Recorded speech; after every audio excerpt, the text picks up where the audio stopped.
Now we move to the discernment phase, and we ask Dr. Hagelin to make a presentation of a solution to some of our problems. Please.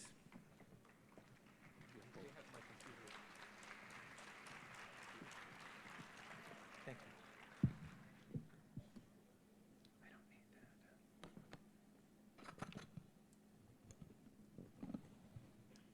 The laptop should be coming out. Yeah, here it is. Do you want to take this? I'll sit it on top if you wish. Take my papers. Thank you so much.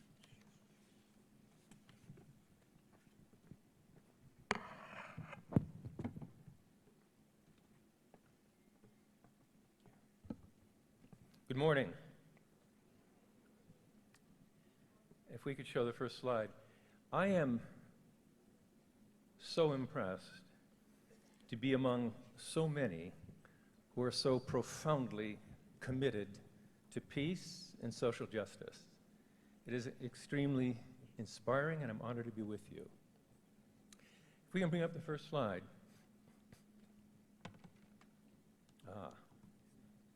That should be good. It's going to work in a moment. Okay. It's been amazing to learn as much as we have about the challenges that confront us in the cause of peace. One thing that has been a little bit lacking from my perspective so far is easy solutions. And I'm not sure there are any easy solutions. But I would like to present one novel solution that seems to work. Just before the invasion of Ukraine 2.5 years ago, the Global Union of Scientists for Peace organized an emergency peace summit in Kiev with government leaders, scientists, scholars, and military professionals from across Europe and Ukraine, of course. And in the course of that three-day conference, an approach emerged with a tremendous amount of backing scientifically that really shows promise to create peace through a whole new means. In a nutshell, the logic is simple. If I can move this forward. Behavior, human behavior, is intimately connected to the brain, to brain functioning. Stress, and there's a lot of it around these days, impairs the brain, and it negatively affects human behavior. Stress shuts down the higher brain, the prefrontal cortex. It activates the fear center of the brain, or amygdala, and putting the body in a state of fight or flight, causing violent, impulsive, fear-centered behavior. Stress in the world today is mounting. I won't try to figure out why, but high levels of stress are causing ill health, are causing psychological distress, depression, anxiety, and epidemic levels of social violence rising throughout the world. That being the case, and it is, and by the way, among people who work with conflict resolution and peacemakers, the understanding is that the first stage of conflict, of war, is mounting tensions. Political, ethnic, and/or religious tensions between rival factions at critical hotspots across the world. And if these tensions continue to mount unchecked, they will inevitably erupt as social violence. So again, that being the case, what can we do, and what do we traditionally do? We try to reduce the stressors. Oppression, poverty, injustice, prejudice, etc. But as we know, and many of us have tried, that's not easy. Alternatively to reducing the stressors, we could simply reduce the stress. All right, so what are the means, what are the known means to reduce stress in an individual mind, physiology, individual brain? How can we reduce the stress and related violent behavior? Well, there have been many approaches by science, but overall, the most effective seem to be a set of practices, let's call them meditative practices, that are designed to settle the mind and relieve stress. Some of these come from age-old traditions of yoga and others, Buddhism.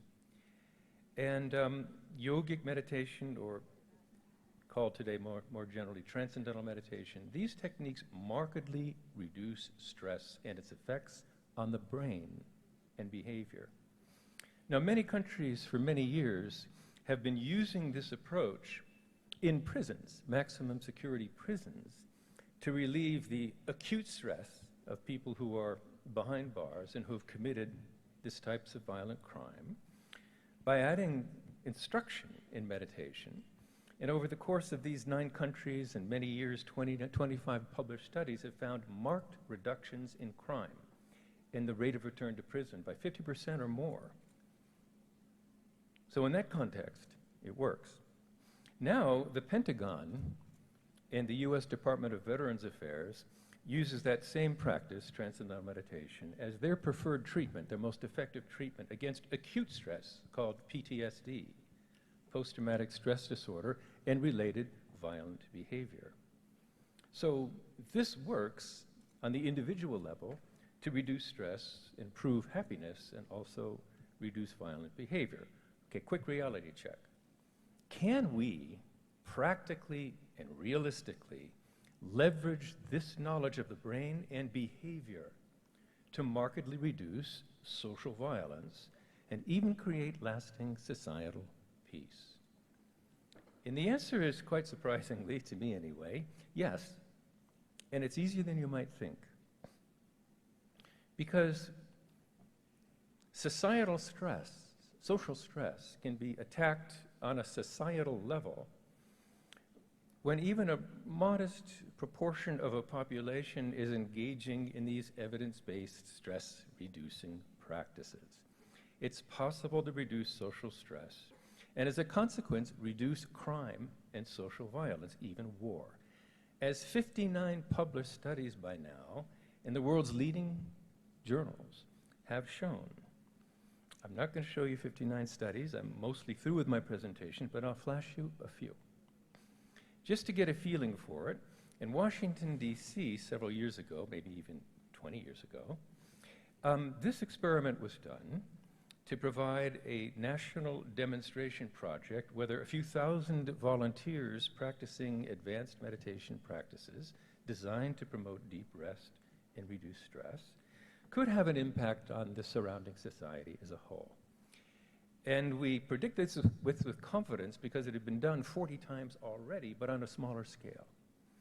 And during that study, there was a highly statistically significant drop in violent crime in Washington, D.C., and in fact, the whole city was transformed. One last study, more relevant to today, it has to do with war in the Middle East. In the mid-1980s was the Lebanon War, and it was an ongoing conflict. And one brave group of research scientists decided they would set up a large meditating group in Jerusalem in the immediate vicinity of the conflict and watch what would happen. And the size of that meditating group in the dotted line, or yellow areas, would go up and down and up and down and up and down over the course of these months-long study.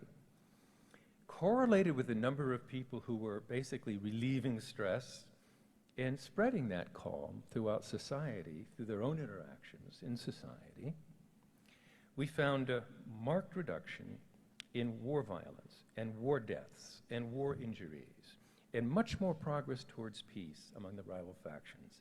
Now, this is a highly statistically significant effect, and getting a statistically significant effect at all in a social science study is challenging. I'm a physicist, a research physicist, a quantum physicist, and it's easy to get precise studies. It's easy to get statistical significance, but this is unheard of almost in the social science. This was a real effect. And when the editors of the Yale University Journal of Conflict Resolution that published this study in 1988, they published it, but they wrote a letter. It was a cover letter to that journal, and it urged other scientific groups to go out and repeat this study because, frankly, the effects were unbelievably positive, and they wanted to see it repeated. And over the next 2.25 years, 7 different scientific groups replicated that study and found similar results. Among them all, 71% drop in war deaths, 78% drop in war injuries, fewer bombs dropped, greater progress towards peace, whenever these groups were assembled, groups that were large enough and close enough to have an effect. The likelihood that all of that was just a statistical fluke is essentially 0. So, starting to wrap up, this, let's call it brain-based approach to peace, is a scientifically validated approach. In fact, no other approach to peace in history, as far as I know, has had a comparable track record of success. With all these published studies and all of these journals and several more today, where these scientific studies were reviewed and approved for publication. And this particular approach to peace is not that difficult. It's relatively easily and cost-effectively implemented in schools and colleges, and I have such a college. I'm a university president at Maharishi International University, USA. And yes, we have this program as part of our educational process. Faculty, staff, and students do their meditation twice a day. It can be implemented in the military through a peacekeeping wing of the military. It can be implemented in police training, resulting in lower crime. Even a relatively small fraction of a population produces demonstrable results. And finally, this program has been implemented by and endorsed by numerous heads of state, including presidents and prime ministers here in Latin America, and has been very effective in Mexico itself in certain school programs here. So I have to finish with some thoughts. First of all, how does this work? And what is meditation anyway? Here's where 30 seconds of physics will help. A dose of physics a day will keep the doctor away, and your wife too, probably.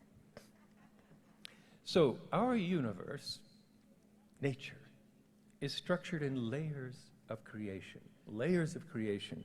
There's the physical world that we know, the material world that we live in.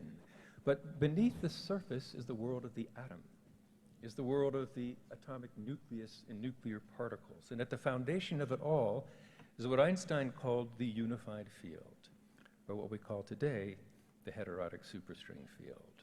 A unified field of nature's intelligence that was there before the Big Bang, that during the course of the Big Bang emerged and created all the particles and forces of nature, all of the materials of nature, the planets, the galaxies. It all comes from the source. These different worlds are very different. This is the world we understand. This is classical physics. Intuitively, we get it. The atomic world is governed by completely different laws called quantum mechanics, a new math, a new language, a new logic. The nuclear level, a whole new logic, a whole new language, a whole new mathematics. The level of the unified field, a whole new logic, language, mathematics. But anyway, we are part of nature. We have this same structure. We have a physical body made of matter. But the world of the atom lives inside of us. The world of the nucleus lives inside of us. The unified field is at our foundation. So when we look at the structure of the human mind, we see that it is really parallel to the structure of nature because the mind exists in layers. The surface mind, gross thoughts. These are the thoughts, the noise, the chaos that dominate our mind right now and all day long. You have a thought, I left the car running. These are sort of spoken thoughts, gross thoughts, concrete thoughts. But we as human beings, everyone in this room has the capacity for deeper levels of mind, abstract conceptual thinking, things like mathematics and the arts and philosophy. And beyond even abstract thinking, we have what is called our fine feeling level, fine, faint feelings. And beyond our finest feeling is consciousness, is the silent you inside of you that we rarely experience, but is the essence of what we are. So now we can understand meditation. Normally, our attention is directed outward through our senses and outward to the environment. But in meditation, you learn a technique or techniques that'll take the attention and turn it within to begin to experience quieter levels of thought, earlier stages in the development of thought. And you see, those stages of thought settle down to the experience of purely consciousness. Pure consciousness, pure abstract awareness. In the language of yoga, samadhi. And samadhi allows the self to be itself, to know itself. While the mind is active, you can't see past the mind because the mind is fluctuating and distorting. Only when the mind settles can you clearly see consciousness. And that is very, very easy to learn.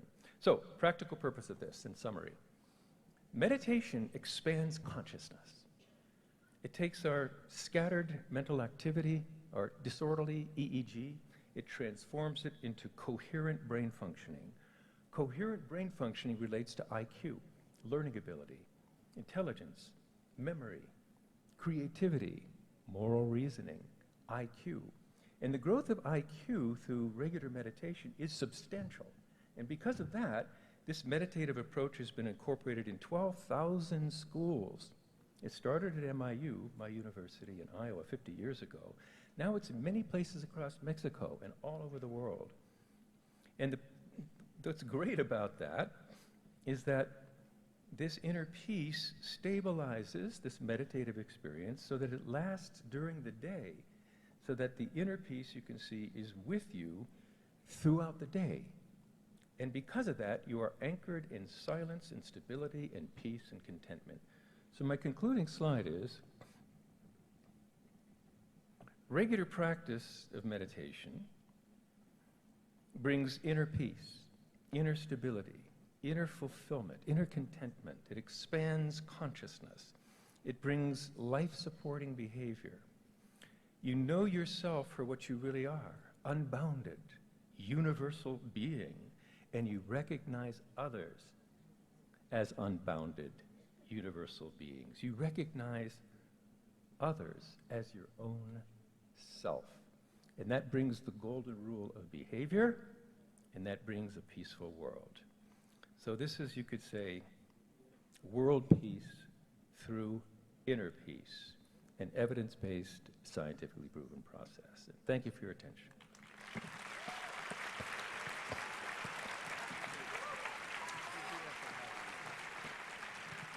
Thank you very much, Dr. Hagelin.